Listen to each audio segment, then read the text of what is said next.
Hey, what's going on YouTube? This is E from the Easy Entrepreneur YouTube channel.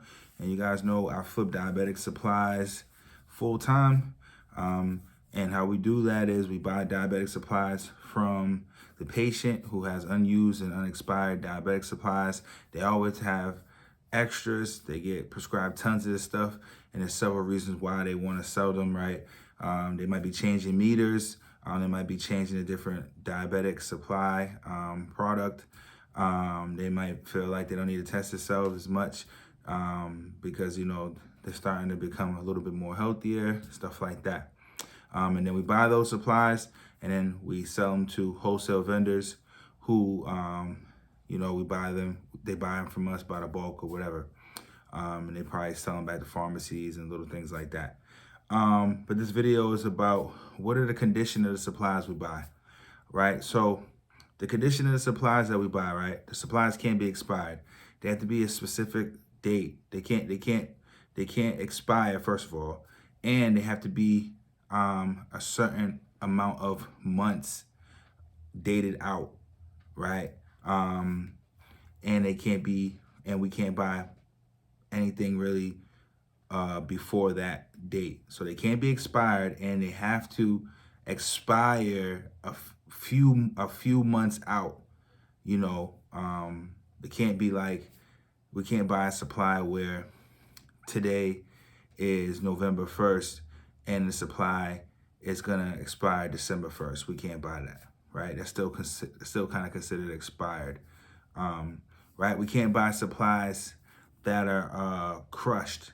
And actually, let me just revert back to that first thing about the expired.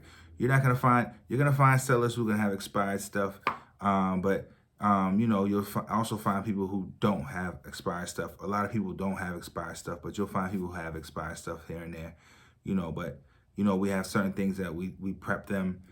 So moving forward doing business with them, because everyone's gonna be a repeat customer, they know how we need the boxes. And basically everything I'm going to tell you here is basically, how we kind of prepare them and let them know how we buy our supplies. And this is something that we talk to the sellers about every time we talk to a seller. Even my repeat customers, I reiterate what our buying criteria is every time. But remember, no expired, and they have to be a specific date, right? They got to be dated a couple months out before we buy them. We can't buy crushed supplies or crushed boxes, nothing dinged, right? Nothing that has any rips on them. No boxes that have any stains on them. No boxes that have any pen marks on them. So that's the criteria that we're looking for. We do have buyers who buy stuff like that in that condition. Not all the buyers buy stuff like that in that condition, but we do have buyers that do. Now if you bought a supply and maybe, because we have two ways we buy supplies. We have mint supplies and we have dinged supplies. Mint supplies means super perfect, right? Dinged supplies mean it's like a small little ding in the box. But if the ding is too big, that's gonna be considered damage. So you might get a box and you might look at it and say, oh, this looks like it's just dinged, right? It's a small box is practically perfect, but it's got this small, ding in it. You might vet that wrong, send it off to the buyer. The buyer might not take it, right? So the buyer will send it back to you. So that's the cool thing. And then, we have ways that, we sell those boxes still, so we don't lose any money, and I teach that in my course of mentorship.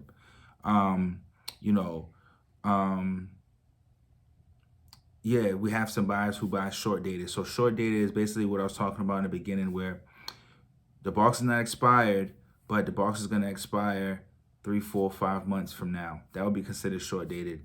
So we have some buyers who buy that stuff. Not all buyers buy it, but we have some buyers that do.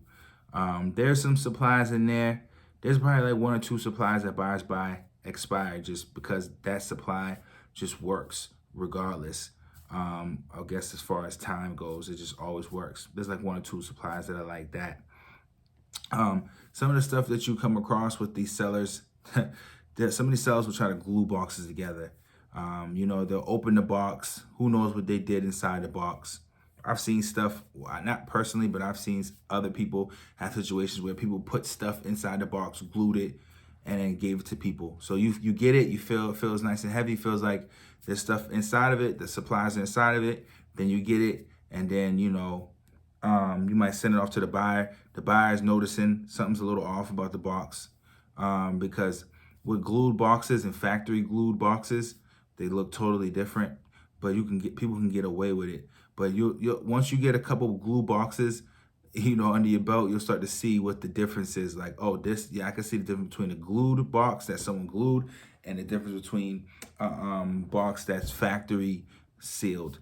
And that's how we take these boxes. These things cannot be open, never open. They have to be factory sealed. So people will do that.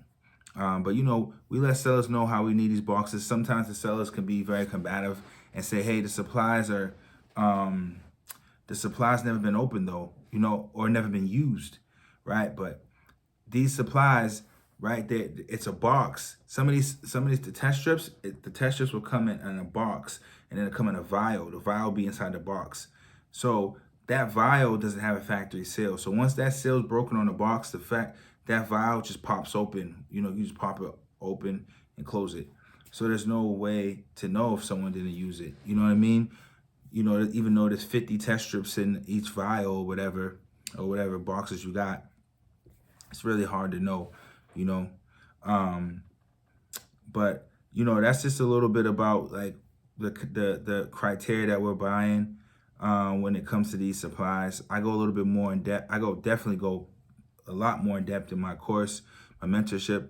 And with me, you're able to contact me to ask questions, real time. Hey, Eric, the seller has this, it looks like it's a little damaged, could we take this?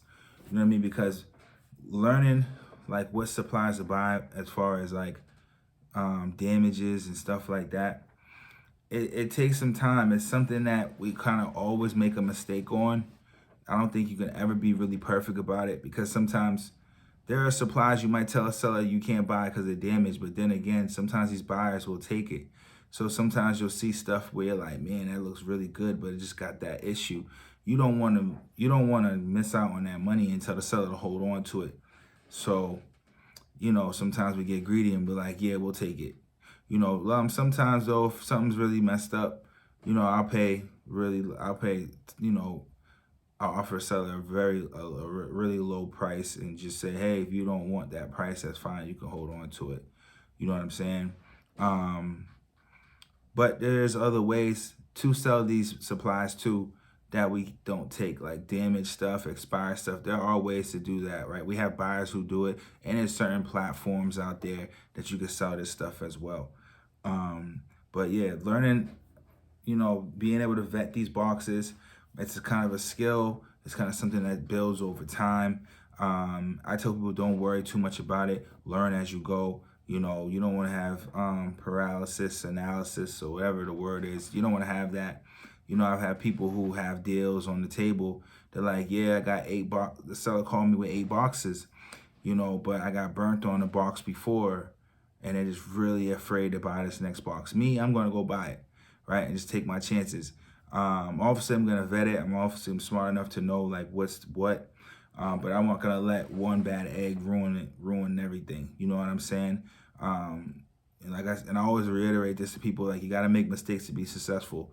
So you just can't let one little mistake just ruin everything, and now you're just afraid to buy stuff and you're just super hesitant.